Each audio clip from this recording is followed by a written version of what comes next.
এনেকৈ ভাগৱতক প্ৰদক্ষিণ কৰিব তিনিবাৰ।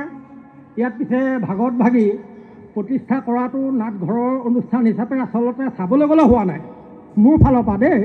বিচাৰ কৰি চাব পাৰোঁ আমি, কাৰণ এইটো নাটঘৰ বুলি তৈয়াৰে কৰিছোঁ, সাজোতে খাইছোঁ, আকৌ তাত সেই ভাগ প্ৰতিষ্ঠা কৰিলোঁগৈ। কেলৈ আৰু অকণমান গায়ন বায়ন ঘূৰিব পৰাকৈ এইফালে কৰিব পাৰি নহয়। চৌমুখা দেখিবেক অজ্ঞমোহৰ লোক। চৌমুখা মানে মুখা, এইবিলাক চৌমুখা বুলি কয় কিছুমান, বোলে তাৰকা ৰাক্ষসী কিবা কিবি এনেকৈ মুখা চাবৰ কাৰণেও আকৌ দৰ্শক কিছুমানে একোৱে বুজি নাপায় নহয়, বজাৱলী ভাষাও নাজানে, গীতো নাজানে, শ্লোক একো নাজানে, কিন্তু তেওঁ ঘৰৰ পৰা কি বুলি আহিব, এই যাওঁচোন ভাওলৈ যাওঁ, আজি বা কেনেকুৱা চৌমুখা ওলাই চাওঁগৈ। তেওঁলোকৰ ৰসটো তাতহে আছে, তেওঁলোকে গোৱা বোৱাবোৰ দৰকাৰ নাই, তেওঁলোকে ৰসটো তাতহে পায়, সেই তাকে চাবলৈ বুলি ভাওনালৈ আহে। এই সকলো মাংগলিক ধ্বনি হ'ব, দবা শংখ কাঁহ আইসকলে উৰুলি দিব, ধুনীয়া এটা সুন্দৰ পৰিৱেশত গিৰিগিৰিকৈ যাবগৈ, সুন্দৰকৈ অ' হৰি ৰামটো দিব। অ' হৰি ৰামটোতো সাংগীতিক থাকিব লাগিব, সাংগীতিক চৰিত্ৰ। এনেই যধে মধে অ' হৰি ৰাম চিঞৰ এটা মাৰি দিলেই নহ'ব। ৰেচা ভিক্ষা কথয়তি কীৰ্তনস্তু নিয়তাং মৃদংগ, একদম একেটা স্কেলত একেটা টিউনত সেইফালে হৰিধ্বনি আৰম্ভ হ'লে আৰু এটা সুন্দৰকৈ কেইমাত্ৰাত হৰিধ্বনিটো গাব, অংকন কৰি ল'ব লাগিব, হিচাপ কৰি ল'ব লাগিব, তেতিয়াহে হ'ব। নহ'লে আকৌ গায়ন গাওঁ যাম ৰ বুলি ক'বতো আকৌ দৰ্শকে। গ'ল ইয়াত 7টা ঢেৰা পাক দিব, সপ্ত বৈকুণ্ঠৰ লগত তুলনা কৰিছে পাককেইটা। এনেকৈ ভাগৱতক প্ৰদক্ষিণ কৰিব তিনিবাৰ। ইয়াত পিছে ভাগৱত ভাগী প্ৰতিষ্ঠা কৰাটো নাটঘৰৰ অনুষ্ঠান হিচাপে আচলতে চাবলৈ গ'লে হোৱা নাই মোৰ ফালৰ পৰা দেই। নাট এতিয়া কিছু নামঘৰত আগত দেখোঁ, আগৰ গুৰু আসন ভাগি একেবাৰে গায়ন বায়ন প্ৰদক্ষিণ কৰিব পৰাকৈ প্ৰতিষ্ঠা কৰা থাকে। ইয়াত এতিয়া আমাৰ অকণমান দেখোন ঘূৰিবলৈ তাত নাই, এতিয়া ইয়াত বেলেগকৈ দি ল'ব লাগিব। তেনেকৈ কৰা হয় বাৰু, আজিকালি কৰি আছে আৰু তেনেকৈয়ে, কিন্তু আচলতে এইটো আমি যিহেতু এনেকৈ আমি কৰিছোঁ, এইটো নাটঘৰ ভাগে আমি ইয়াত সাজিছোঁ, আকৌ গুৰু আসন ভাগ যে তাত আমি কৰিলোঁ কেলৈ, আমি নাজানো নি যে গায়ন বায়নে গুৰু আসন এই ভাগত প্ৰদক্ষিণ কৰিব, নহয়নে বাৰু? মইহে কৈছোঁ কথাটো, আপোনালোকে বিচাৰ কৰি চাব পাৰোঁ আমি, কাৰণ এইটো নাটঘৰ বুলি তৈয়াৰে কৰিছোঁ, সাজোতে খাইছোঁ, আকৌ তাত সেই ভাগ প্ৰতিষ্ঠা কৰিলোঁগৈ। কেলৈ আৰু অকণমান গায়ন বায়ন ঘূৰিব পৰাকৈ এইফালে কৰিব পাৰি নহয়। বাৰু যে কি নহওক, এনেকৈ গ'ল, তাত 3 পাক দিলে, ভাগত প্ৰদক্ষিণ কৰি পেলাই চিধাই উত্তৰ দিশলৈ ওলাই গ'ল অগ্নিগড়, মানে ইয়াৰ পিছে আমি এইবোৰ হিচাপ কৰি ল'ব লাগিব। আমাৰ আকৌ কি হয়, এজন ইয়াত গ'লগৈ সোমাই, সেইফালে এজন দিলে পাক মাৰি ঘূৰি এফালে, এই নহয় এইফালে ধৰি টানি আনিলে, ক'ত সাংগীতিক বাতাৱৰণ হ'ব, সেইবিলাক অংকন আমি কৰিব লাগিব। গ'লগৈ এফালে, গোটেই এই 3 পাক দিলে নহয়, 3 পাক দিয়াৰ পিছত এই 3 হ'ল, এতিয়া 2 পাক বাহিৰত হ'ব। গোটেই ভকতসকলক মানে সপ্ত বৈকুণ্ঠত তৈয়াৰ ভকতসকলক ভিতৰত সোমোৱাই ল'ব, ভক্তি ভাৱত হেৰি কৰিবলৈ, একদম বাহিৰে এইফালে ওলাই গ'লগৈ, গৈ আহিলে অগ্নিগড় তলেদি সোমালে, এইফালে গ'ল অগ্নিগড় তলেদি সোমাই ইয়াতে আকৌ অগ্নিগড়ৰ খুঁটিকেইটাক কেন্দ্ৰ কৰি 4 সংখ্যাটোৰ দৰে 2 পাক দিব। এই 3 2 5, 3 4 5 6 7, ইয়াত 2 পাক দিব। এনেকৈ কৰিলে ধুনীয়াকৈ সুন্দৰকৈ গৈ থাকিব, দীঘলীয়া এটা ৰগৰ দবা বাজিয়াই থাকিব, মাজে মাজে শংখ বাজিয়াই থাকিব, আইসকলৰ উৰুলি চলিয়াই থাকিব, যেতিয়ালৈকে শেষ নহয়, একদম গিৰগিৰাই থাকিব একেবাৰে। গৈ পেলাই শেষত এটি পাক দিব, সেইটো আকৌ হিচাপৰ নহয় দেই, বাপমস্ত, তেতিয়াহ'লে 8 পাক হ'বগৈ। সেইটো মানে কেৱল গায়ন বায়নসকলে নিৰ্দিষ্ট স্থান ল'বৰ কাৰণে এটি দীঘলীয়াকৈ পাক দিব, তাত কোনো ভাগৱতকো প্ৰদক্ষিণ কৰা নহয় বা অগ্নিগড়কো তাত লগত লোৱা নহয়, অগ্নিগড়ৰ বাহিৰ হৈ নাথাকে, মানে ইয়াতে দিব। মানে কেলৈ দিব, আমি এটা ধুনীয়া সাংগীতিক বাতাৱৰণ সৃষ্টি কৰিব লাগিব নহয়। এই বায়নসকল গুচি গ'ল, আকৌ তালসকল গুচি গ'ল, দেখিবলৈ ভাল নহয়। এটি খোল এটি তাল, মানে এজন গায়ন এজন বায়ন, এনেকৈ যাবগৈ নহয়। অগ্নিগড়টো যেতিয়া সৰকি আহিব, সৰকি আহোঁতে এনেকৈ এলানি হৈ থাকিব, এফালে গৈ থাকিলে নহয়, এতিয়া গৈ থাকোঁতে যেনিবা এজন গায়ন সি পালেগৈ নহয়, আকৌ বাকীসকল আহি আছে নহয়, সেই পাবগৈ লাগিব। পাওঁতেতো সেইজনৰ এদাই হ'ল বুলি আৰু বজাৰলৈ যাওঁগৈ বুলি ভাগৱতলৈ পিঠি এনেকৈ গুচি আহিব নোৱাৰে। গতিকে সেইকাৰণে সেইটো পাক নিৰ্দিষ্ট স্থান ল'বৰ কাৰণে এটি পাক দিব, সেই পাকটিতে নিৰ্দিষ্ট স্থানত গায়নসকল ইয়ালৈ গুচি আহিব, তেনেকৈ গিৰিগিৰিকৈ এইফালে বায়নসকল নিৰ্দিষ্ট স্থানত এনেকৈ পাকটো মাৰোঁতে গায়নসকল মানে এইফালে পাকটো যে আহিব, আকৌ এইফালে ঘূৰি দিয়ে আৰু এইফালে নিজৰ জেগালৈ সোমাই যাব গায়নসকল।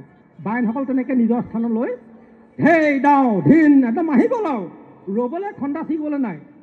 গুচি গ'ল। এই এনেধৰণে চমুৱাই আনিছোঁ দেই বাৰু। সভাগয়ে কৰিলে সূত্ৰ নৃত্য বিধিৰ লোকৰ মনোহৰে। সূত্ৰ নৃত্যই ধুনীয়াকৈ সকলোকে দৰ্শক অভিনেতা সকলোৰে মাজত নাটকৰ কাহিনীভাগ আগবঢ়াই নিবলৈ চেষ্টা কৰিব। সকলো দৰ্শকৰ মনত ভক্তিৰ ভাৱ জগাবলৈ চেষ্টা কৰিব। লোকৰ মনোহৰে মানে মন হৰি নিব লাগিব। কি মন হৰি নিব লাগিব? কোনোবাই ভাওনা চাই থাকোঁতে হয়তো কিবা বেলেগ এটা কথাও চিন্তা কৰি আছে বা কিবা কাৰোবাৰ ঘৰলৈও চিন্তা কৰিছে, গৰু পোৱালিটো আজি বান্ধি থৈ আহিল নাই, কাইলৈ গাখীৰকণ গ'ল আৰু পায় পাহৰি মানে এই চিন্তাবোৰ দূৰ কৰি দিব সূত্ৰধাৰীয়ে। লোকৰ মনোহৰে ভক্তিৰ ভাৱ জগাব। সেইকাৰণে প্ৰতিখন নাটকৰ প্ৰথম শ্লোকটোতে ভগৱন্তৰ গুণনাম কীৰ্তন কৰিছে। যিয়েই নহওক ইয়াত পাদ পংকজৰদ শিৰসা সুৰেশা সুৰত গাব সেইবিলাক। ইয়াৰ নাম অখিল লোক শিউক সমনং নমঃ কৃষ্ণ বিষ্ণু চ্যুতানন্দ শক্তি।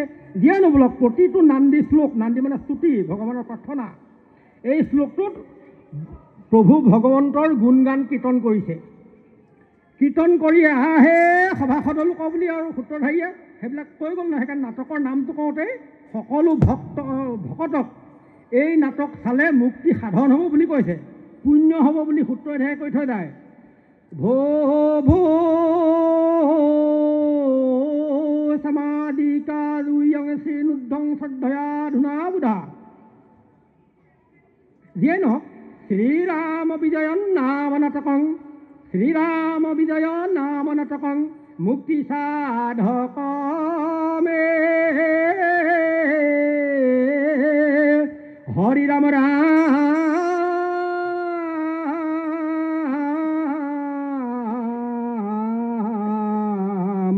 ৰাম ৰাম ৰাম গ'ল, মুক্তি সাধন কৰিলে। পণ্ডিতে বুজিব শ্লোক কৰিলে ৰচনা, গীতৰ অৰ্থ বুজিবে দৃঢ় সভ্য জনা, ব্ৰজাৱলী ভাষাক বুজিবে গ্ৰামী লোক, চৌমুখা দেখি অজ্ঞমূঢ় লোক। গোটেইকেইটা একেলগে কৈ দিছোঁ। পণ্ডিতে বুজিবে শ্লোক, পণ্ডিতৰ কাৰণে শ্লোক ৰচনা কৰিলে গুৰুজনে। পণ্ডিতসকলে শ্লোক এটা শুনিয়ে গম পাই যাব কাহিনীটো। এটা এটা সংস্কৃতৰ শ্লোকতে বা এশাৰী হেৰিতে হেনো একেবাৰে বহুত কথা সোমাই থাকে, এটা সাধু কথা কিবা কিবি এনেকুৱা। আমি সংস্কৃতৰ বিষয়ে নাজানো বাৰু, তেনেকুৱা হেনো। গতিকে পণ্ডিতসকলে সেই শ্লোকটো শুনিয়েই গোটেই কাহিনীভাগ বুজিয়ে পালে।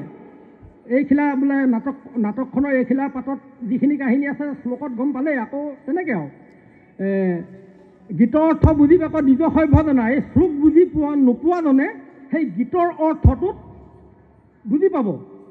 আকৌ গীতৰ অৰ্থও জানে, শ্লোকো নাজানে, গীতো নাজানে, ব্ৰজাৱলী ভাষাটো আছে, ব্ৰজাৱলী ভাষাৰ যোগেদি চিনি পাব। সেইকাৰণে অংকীয়া নাটকত একেটা কথাকে 4বাৰ 3বাৰটো কয়, দুবাৰটো আৰু কথাই নাই, 3বাৰ 4বাৰ একেটা কথাই কয়। সেই পণ্ডিতৰ কাৰণে শ্লোকটোহে গ'ল, আকৌ শ্লোকটো বুজি নাপায় নহয় সকলোৱে। সেইকাৰণে গীতটো দি দিলে তাৰপিছত। তেনেকৈ চৌমুখা দেখিবেক অজ্ঞমূঢ় লোক। চৌমুখা মানে মুখা, এইবিলাক চৌমুখা বুলি কয় কিছুমান, বোলে তাৰকা ৰাক্ষসী কিবা কিবি এনেকৈ মুখা চাবৰ কাৰণেও আকৌ দৰ্শক কিছুমানে একোৱে বুজি নাপায় নহয়, ব্ৰজাৱলী ভাষাও নাজানে, গীতো নাজানে, শ্লোক একো নাজানে, কিন্তু তেওঁ ঘৰৰ পৰা কি বুলি আহিব, এই যাওঁচোন ভাওলৈ যাওঁ, আজি বা কেনেকুৱা চৌমুখা ওলাই চাওঁগৈ। তেওঁলোকৰ ৰসটো তাতহে আছে, তেওঁলোকে গোৱা বোৱাবোৰ দৰকাৰ নাই, তেওঁলোকে ৰসটো তাতহে পায়, সেই তাকে চাবলৈ বুলি ভাওনালৈ আহে। একোতো নাজানে এইবোৰ। গতিকে আজিনো এখন ভাওনাত কেনেকুৱা চৌমুখা ওলাই চাবলৈ যাওঁচোন বুলি আহে। আহি পেলাই ভাওনাৰ চৌমুখা ওলক বা নোলক, ওলাবও পাৰে নোলাবও পাৰে, কিন্তু তেওঁলোক বহি থাকিব, কেতিয়া ওলাব চৌমুখা চাম চামকৈ বহি থাকিব। সেই বহি থাকোঁতে এই গুণানুকীৰ্তনবিলাক ভকত শুনি আছেই নহয়, শুনি থাকোঁতে এই অভিনেতাসকলে আকৌ অভিনয় কৰি আছেই নহয়। গতিকে চাই থাকোঁতে চৌমুখা কেতিয়াবা চাই থাকোঁতে কিন্তু চৌমুখা নেদেখিলেও গোটেই নাটকখন তেওঁলোকে বুজি পাই গ'ল। অজ্ঞমূঢ় লোক, একো নজনাসকলেও বুজি পালে। কেনেকৈ বুজি পালে? অভিনয়ৰ যোগেদি। আমি তামিল, তেলেগু, মালায়ালম, ইংৰাজী এইবোৰ চিনেমা চিৰিয়েলটো চাওঁ টিভিত, কিবা মাথা মুণ্ড পাওঁনে বাৰু, আন্তং মান্তং কি বকি আছে, কিন্তু কিহৰ যোগেদি বুজি পাওঁ? অভিনয়ৰ কৌশল। অভিনয়টো এনেকুৱাকৈ শিল্পীসকলে দেখুৱাই যাব, আমি গোটেই মালয়ালম বা কেৰেলিয়ান বা যিয়ে নহওক, যি ভাষাৰে নহওক, আমিতো চিনেমাখন বা চিৰিয়েলখন বুজি পাই গৈ আছোঁ। গতিকে সেইসকলে চৌমুখা চাবলৈ অহাসকলে সেই অভিনয়ৰ যোগেদি সকলো প্ৰভুৰ গুণানুকীৰ্তন বা নাটখনৰ চৰিত্ৰসমূহৰ কথা যিটো কাহিনী সকলো বুজি পাই গ'ল, চৌমুখা দেখিব অজ্ঞ মোহলো। সেইকাৰণে আমাৰ অভিনয় কৌশলটো কেনেকুৱা হ'ব, আমি তাক কেনেকৈ অংকন কৰি প্ৰস্তুত কৰি ল'ব লাগিব, অংকীয়া কৰিবলৈ হ'লে। আনন্দ কৰা, ফূৰ্তি কৰা, এনেকৈ কৈ দিলে আনন্দ হ'বনে বাৰু? ভাৱৰীয়া এজন আহিলে যেনিবা, মন্ত্ৰীসকলক কাৰোবাক ফূৰ্তি কৰিবলৈ কৈছে, তেওঁৰ গাতে একো আনন্দ নাই, বাকীসকলে মন্ত্ৰীয়ে কেনেকৈ আনন্দ কৰিব? এই তেনেকুৱা ধৰণৰ অভিনয়টো। সেইকাৰণে আমি তেনেকৈ এতিয়া অংকীয়া নাটকত একেটা কথাকে 4বাৰ 3বাৰ তেনেকৈ কয়। যেনিবা সবকা মনলৈকে নাহে ন, বুজিছেনে? বাৰু হ'ব, আহে সভাসদ লোক। নাটকৰ কথা বেলেগ হ'ব পাৰে দেই, মই এনেই কৈছোঁহে। আহে সভাসদ লোক, যো জগত গুৰু শ্ৰীকৃষ্ণ, যাহেৰি সজনা সয়লা সংসাৰ, ব্ৰহ্মা মহেশে সেবিত পাদ পদ্ম, পৰম পুৰুষ পুৰুষোত্তম শ্ৰীকৃষ্ণ, ঔহি সভা মধ্যে ৰুকমিনী সত্যভামা সহিত প্ৰৱেশি কহো, এ পাৰিৰাত হৰণ, এই নৰকাসুৰ বধ, লীলা যাত্ৰা কৌতুকে কৰাব। আহে লোক সাৱধানে দেখ, নিৰন্তৰে হৰি বোলো। কোনোবাই যদি মন মাৰিও আচলতে মোক কৈ টোপনিয়াই তেওঁক জগাই দিবগৈ লাগিব সূত্ৰ। ইয়াত বচনটো কোৱা কথা নহয়, সূত্ৰ মানে সেই সূত্ৰধাৰী। সেই কোনোবা এইটো মানে এইটো কথাটো ক'লে নহয়, সেই একেটা কথাকে আকৌ কিহে কৈ দিলে, শ্লোকে।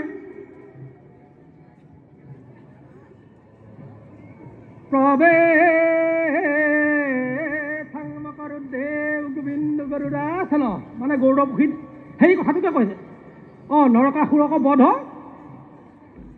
এনেকৈ সেইটো ক'লে কথাটো। তাৰপিছত শ্লোকে ক'লে, ৰুকমিনী সত্যভামাভ্যাং সহসাৰু চতুৰ্ভুজ, সেই কথাটোকে ক'লে। আগতে বজাৱলী ভাষাটোৰ শ্লোকত ক'লে, আকৌ গীতেৰে কৈ দিলে, আৰে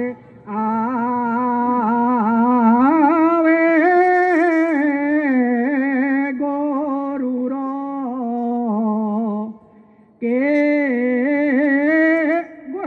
গীতেৰে ক'লে। দেখিছেনে বাৰু? একেটা কথা কৈছে। সেইকাৰণে পণ্ডিতে বুজি পাই শ্লোক কৰিলে ৰচনা, গীতৰ অৰ্থ বুজিবে যিটো সভ্যজনা, ব্ৰজাৱলী ভাষা বুজিয়ে গামিলোক, চৌমুখা দেখিবে অজ্ঞ মোহলোক। মম চিকন্দং সমাৰুহ্য জয়ী ভৌমং দুৰাশয়ম, শ্লোকে ক'লে। আকৌ গৌৰপক্ষী আহি একেটা কথাই ক'লে, আহে কৃষ্ণ হামু থাপিতে তোহো পাৱে বেৰাও, হামাৰ স্কন্ধেশ্বৰীয়ে পাপী নৰকাসুৰক বধ গিয়া।